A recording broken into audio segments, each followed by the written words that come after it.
Hello दोस्तों, आज हम बात करने जा रहे हैं एक बहुत ज़्यादा इम्पोर्टेंट टॉपिक के बारे में, जो है रिसर्चर की मेंटल हेल्थ के बारे में।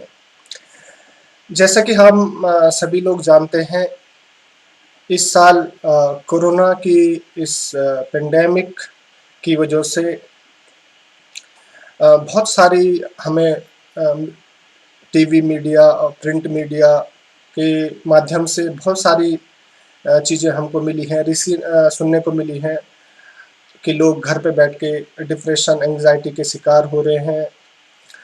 और अभी रिसेंटली काफ़ी हाई प्रोफाइल जो सुशांत सिंह राजपूत का जो सुसाइड वाला जो इंसिडेंट हुआ है, वेदर इट वाज सुसाइड और मर्डर, ये जांच का विषय है, मैं इसमें नहीं जाना चाहूँगा। बट कहने का मीनिंग मेरा ये है कि मेंटल हेल्थ जो एक बहुत ज़्यादा इम्पोर्टेंट टॉपिक है हमारे देश में और दुनिया के अधिकतर हिस्सों में, इसके बारे में ज़्यादा बात नहीं की जाती है।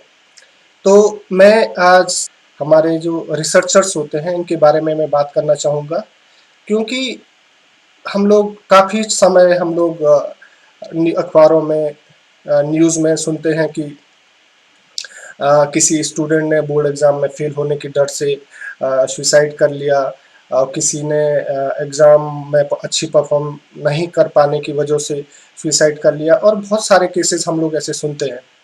किसी केसेस में ये कहा जाता है कि स्टूडेंट जो है वो कम उम्र के थे, ज़्यादा मैच्योर नहीं थे, तो इसलिए उन्होंने ज़्यादा समझ नहीं थी लाइफ की, और तो इसलिए पीयर प्रेशर में आके और पेरेंट्स के प्रेशर में आके, अच्छा परफॉर्म करने की के प्रेशर में आके सुसाइड कर लिया। जो मैं डिप्रेशन और एंग्जाइटी की बात कर रहा हूँ, मेंटल हेल्थ की बात कर रहा हूँ, मैं रिसर्चर्स की बात कर रहा हूँ, पीएचडी स्टूडेंट्स की बात कर रहा हूँ। और हम लोग सभी जानते हैं कि रिसर्चर और पीएचडी स्टूडेंट्स जो होते हैं वो already they are quite mature, काफ़ी मेच्योर हो गए होते हैं। वो अपने ग्रेजुएशन, पोस्ट ग्रेजुएशन ऑलरेडी कर चुके होते हैं, तो इस एज में होते हैं कि वो अपना भला बुरा सब कुछ सोच सकते हैं। फिर भी क्यों ये जो एंग्जाइटी है, डिप्रेशन है, ये एक बड़ा प्रॉब्लम बनता जा रहा है रिसर्चर्स में। रिसेंटली हमने एक एक अनफॉर्चुनेट केस सुना about a girl who committed suicide eight IIT Gandhinagar. और ऐसे कई सारे केसेस हमारे डिफरेंट इंडियन यूनिवर्सिटीज़ में और डिफरेंट इंस्टीट्यूशंस में हर साल हमको सुनने में आते हैं। लास्ट ईयर पार्लियामेंट में हमारे एचआरडी मिनिस्टर ने एक स्टेटमेंट दिया था, जिनमें उन्होंने कहा था कि पिछले 5 सालों में अप्रॉक्सीमेटली 50 स्टूडेंट्स जो हैं डिफरेंट आईआईटीज में सुसाइड कर चुके हैं। ये डेटा केवल आईआईटी से रिलेटेड है, क्योंकि कहा जाता है कि हमारे देश के जो टॉप इंस्टीट्यूशंस हैं उनमें ब्राइटेस्ट माइंड पढ़ते हैं। तो कह सकते हैं कि हमने पिछले 5 सालों में अपने 50 ब्राइटेस्ट माइंड्स को खो दिया है, just because of this anxiety and depression. So हम समझ सकते हैं कि मेंटल हेल्थ जो है कितना इम्पोर्टेंट हो गया है आज के टाइम में, जिसको हम लोगों को डेफिनेटली कंसिडर किया जाना चाहिए। अब जैसे कि मैं पहले भी कह चुका हूँ कि मैं इसमें डिप्रेशन के बहुत सारे रीजन्स हो सकते हैं। हर एक का एज ग्रुप का एक अलग डिफरेंट रीजन हो सकता है। स्कूल स्टूडेंट के डिप्रेशन के अलग कारण हो सकते हैं, कॉलेज स्टूडेंट के अलग हो सकते हैं। बट मैं रिसर्चर्स की मेंटल लाइफ पे फोकस करूंगा, because they are the most matured among the various group of students. तो क्या रीजन है कि बहुत मेच्योर होने के बाद भी रिसर्चर्स जो है एंग्जाइटी और डिप्रेशन के शिकार होते हैं? तो आज की जो हमारा रिसर्च कल्चर हो चुका है वो काफ़ी डिमांडिंग हो गया है। Pressure of publishing in good impact journals, funding का प्रेशर और ज़्यादा एक्सपेक्टेशंस, ये बहुत सारे रीजन हैं जिसकी वजह से जो रिसर्चर्स हैं एंग्जाइटी के शिकार हो रहे हैं। और मेंटल हेल्थ के बारे में ज़्यादा लोग बात नहीं करते हैं अभी तक हमारी सोसाइटी में।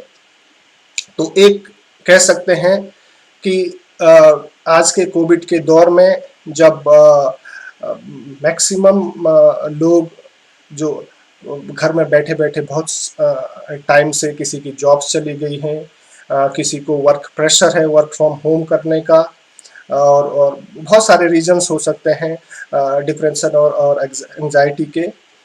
सिमिलरली रिसर्चर्स के लिए जो पिछले 5-6 महीनों से घर में बैठे हुए हैं, they are not able to do their work from home, जिनको एक्सपेरिमेंटल वर्क करना होता है, बेंच पे काम करना होता है, वो घर में बैठे काम नहीं कर पा रहे हैं।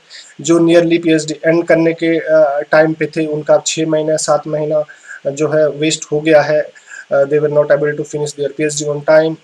तो ये बहुत सारे रीजन हैं रिसर्च की एंजाइटी के और डिप्रेशन के। एक लास्ट ईयर इन 2019 नेचर जो जर्नल है, उसने एक सर्वे की थी रिसर्चर की मेंटल हेल्थ पे। इसका एक सर्वे किया था अबाउट देयर मेंटल हेल्थ। तो उसमें व्हाट दे फाइंड आउट, उनको मिला कि out of 6,300 71% researcher think that they are okay with their situation, or they are fine with their research experience, but 30% researchers ने ये एक्सेप्ट किया कि they are going through anxiety और depression. तो हम कह सकते हैं every one of the three और every third researcher is going through the depression, जो कि एक बहुत ही एक कह सकते हैं कि सोचने वाली और बहुत ही डिफिकल्ट, हम कह सकते हैं एक दौर से गुजर रहे हैं researcher.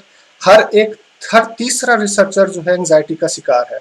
Similarly survey was conducted in UK, 50,000 researchers का एक सर्वे किया गया यूके में, और उस 50,000 रिसर्चर्स की जो मेंटल हेल्थ पे जो सर्वे किया गया, उसमें ये पता चला कि 86% जो रिसर्चर हैं, उनकी जो मेंटल हेल्थ है that is worse than the general population.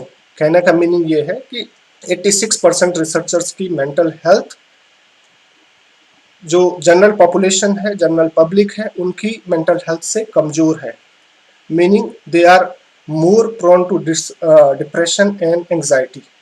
तो हम समझ सकते हैं कि एंजाइटी जो हमारे जो रिसर्चर्स हैं और जो पीएचडीज स्टूडेंट्स हैं, और यहाँ तक कि हम यंग फैकल्टीज भी जो अर्ली करियर रिसर्चर्स होते हैं, वो भी एंजाइटी के शिकार हो रहे हैं because of the funding pressures, because of publishing in good journals.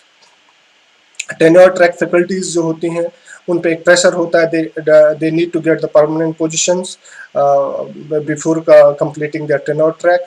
तो उनमें भी ये एंजाइटी के बहुत सारे इश्यूज देखने को मिले हैं सारी दुनिया में।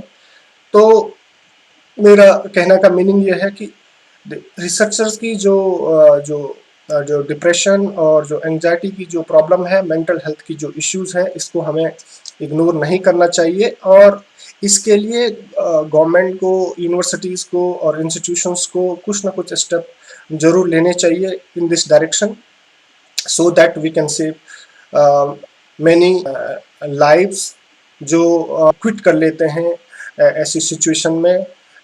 they cannot tolerate the pressure and anxiety. तो इस बारे में डेफिनेटली हम लोगों को अवेयर करना चाहिए। कुछ जो स्टेप्स हैं वो लिए जाने चाहिए, जैसे कि publications should not be the sole criteria of your knowledge, your experience. If we focus on the publications, then definitely this issue is not going to be solved. So हमें फोकस करना चाहिए, रिसर्चर्स को innovation पे focus करने के लिए motivate करना चाहिए, ना कि पब्लिकेशंस के लिए, which is unnecessarily leading to acute pressure and depression. ये मेरे अपने व्यूज़ हैं, हो सकते हैं कई लोग मुझसे एग्री नहीं करें, कई लोग मुझसे एग्री कर सकते हैं। अगर आप लोग इस बात से एग्री करते हैं तो आप अपने कमेंट्स में अपनी बात रख सकते हैं। What you guys think about this issue which is very serious. जो लोग अपने सजेशंस देना चाहते हैं वो कमेंट बॉक्स में अपने सजेशंस दे सकते हैं। I will be happy to respond your queries. Thank you very much. Have a nice day.